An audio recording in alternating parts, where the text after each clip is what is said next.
জঙ্গলের এক আম গাছে এক বানর বাস করত। সেই গাছের আম ছিল যেমন মিষ্টি তেমনি রসালো। আম গাছের ঠিক নিচে ছিল একটা নদী। সেই নদীতে থাকতো একটা কুমির। একদিন সেই কুমির সেই বাদরকে বলল, বানর ভাইয়া, আমাকে কয়েকটা আম দেবে? আমি বাড়ি নিয়ে যাব। বানর কয়েকটা আম কুমিরকে দিল এবং কুমির সেই আমগুলো বাড়িতে নিয়ে গেল।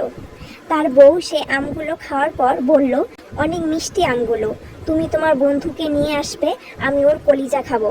কুমির তার বউয়ের কথা মতো বানরকে পিঠে চাপিয়ে তাদের বাড়ি নিয়ে যাচ্ছিল।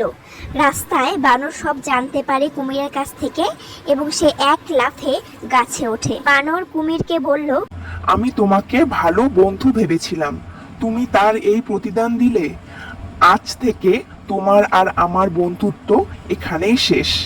বানর তার আরেক বন্ধুকে এই পুরো ঘটনাটি জানালো এবং বলল, কাউকে চোখ বন্ধ করে বিশ্বাস করা একদমই উচিত নয়।